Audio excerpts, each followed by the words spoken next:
Alright guys, so I received a comment of you guys wanted to see how I lay some of this stuff out. So what I ended up doing is taking a piece of sheet metal, because I'm going to end up replacing this. This is totally rotted garbage.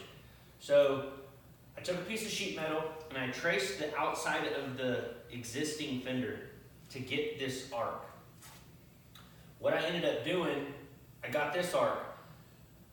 This needs to be about 1 1/4 inches. So what I did is after I drew it out, I measured 1 1/4 inches in increments, sketched a line, then I trimmed it. So now this is actually going to sit just like that, and I'm going to roll this edge around on the bead roller. One thing I can tell you is on a inner curve, okay, when it goes like this, you're going to have not enough material, if that makes sense. So on the inner curve, as it comes around, you don't have enough material here, so we're going to have to stretch it. So what I did is, I've already done this panel, is from your line, your bend line out, what you want to do is pre-stretch it. Not so much more here, but more towards the outside, because that's what you're going to need.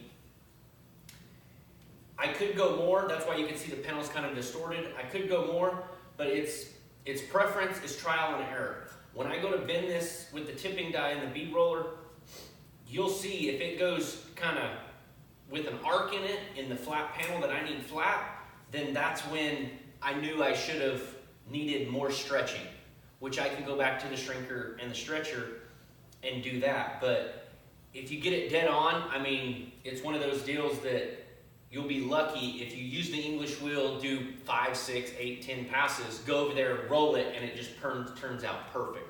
So I'm going to go to the bead roller and I'm going to start flanging this. And I'll turn this so you guys can see the flanging of the bead roller.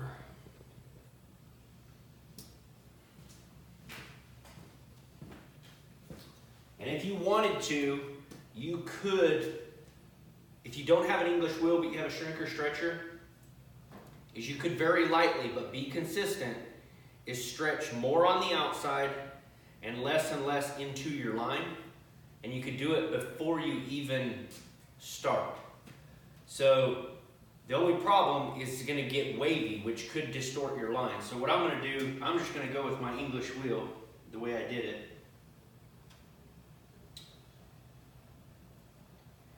And on the bead roller I have tape. So what I'm doing is, that's where it's touched down on the material. I'm going to go 1 complete revolution.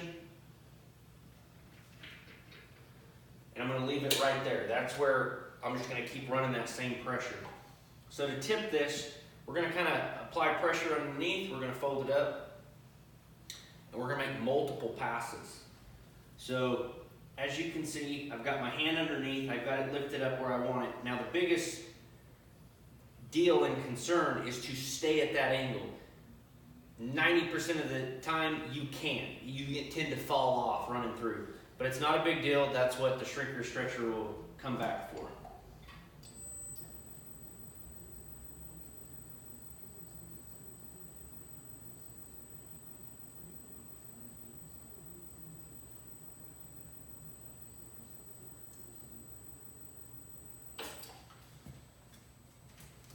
So as you can see, I've got a nice crisp line. That was my first line.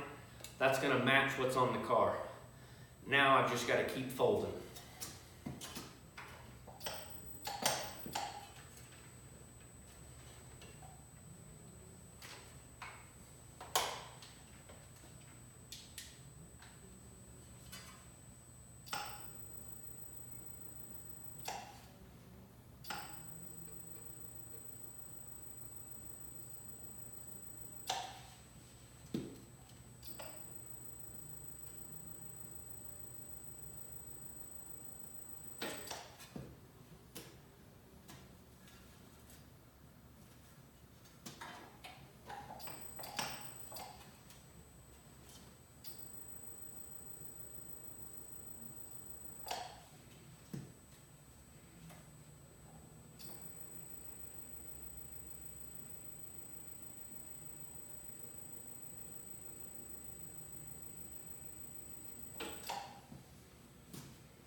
So as you can see, it's starting to get this crown shape.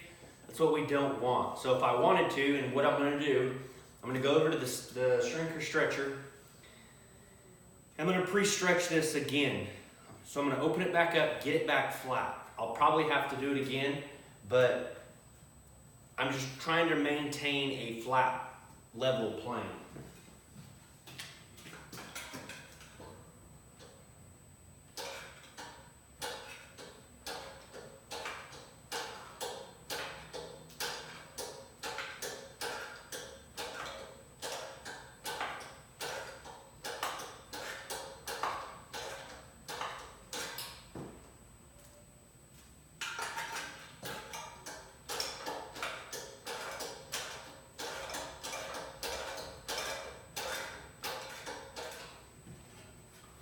So I got it back flat to where I'm going to go, and I'm going to keep going.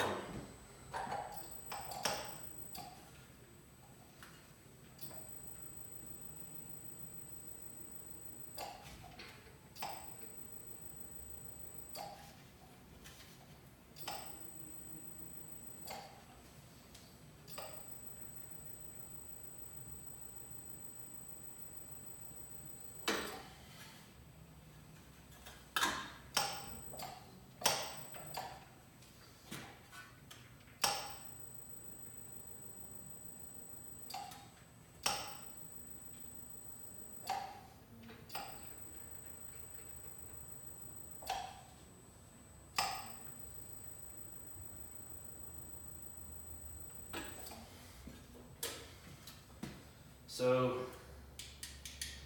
I got it over to 90, it went back even more.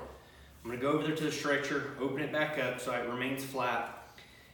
And then on a beaten bag or a hammer and a dolly or an anvil, you could straighten this piece out. This piece here was from, as I rolled it through the end of the bead roller, I fell off here, but there's no material there. So if there's no material there, it's not going to keep bending. So one side's going to have to bend, and I'm applying pressure here, so it's actually creating an arc. So I'm going to get this straightened out.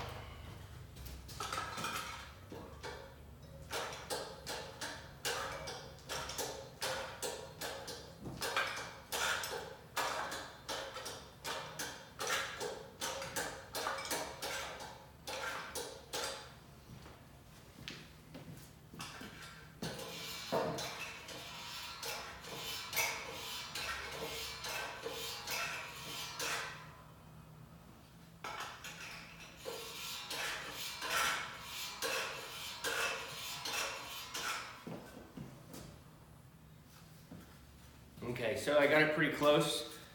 I just used my anvil and I set it there.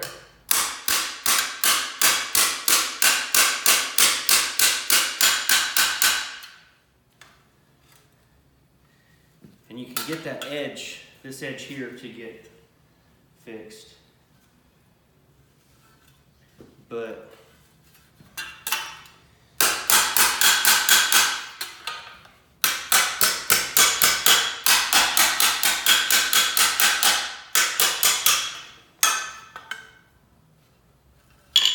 so now that I got it straight and flat, as you guys can see, I'm further out here and further out here than in the middle. That's because the metal moved.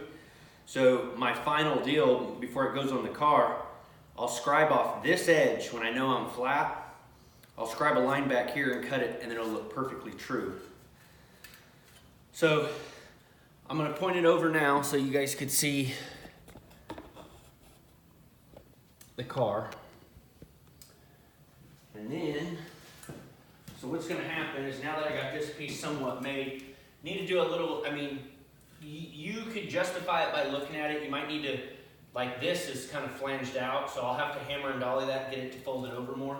So my cut line's up there, right there. And as you guys can see, it follows the contour really well. I'm gonna end up cutting this in line with that, so that's why I left that long. So what I'm gonna end up doing is now that I have this, I will cut this off, then scribe the car and cut off the existing. But as you can see, it's a nice fender flare, back to the original style, and we've got ourselves a panel. They don't sell these. A lot of cars, where rust happens, they don't sell a part for every car, but they do sell a bigger panel. And you could buy the whole panel and cut what you need, or do like this and make your patch panels, because if the whole quarter panel is good, this is the only part that's bad, why go through spending $400 or $500 when you could just make a small piece like this? So I hope you guys enjoyed this video.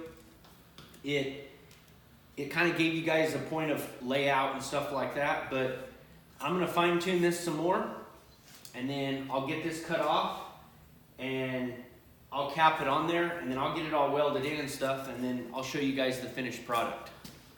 So stay tuned. Follow my other social media pages. Go over to my Facebook page at Iconic Metalworks or Instagram. I post different things on different sites, so you guys can see different stuff. If you're not a subscriber, click the button below so you guys can stay up on top of all the new videos that I'm posting. Hope this helped you guys out. Stay tuned.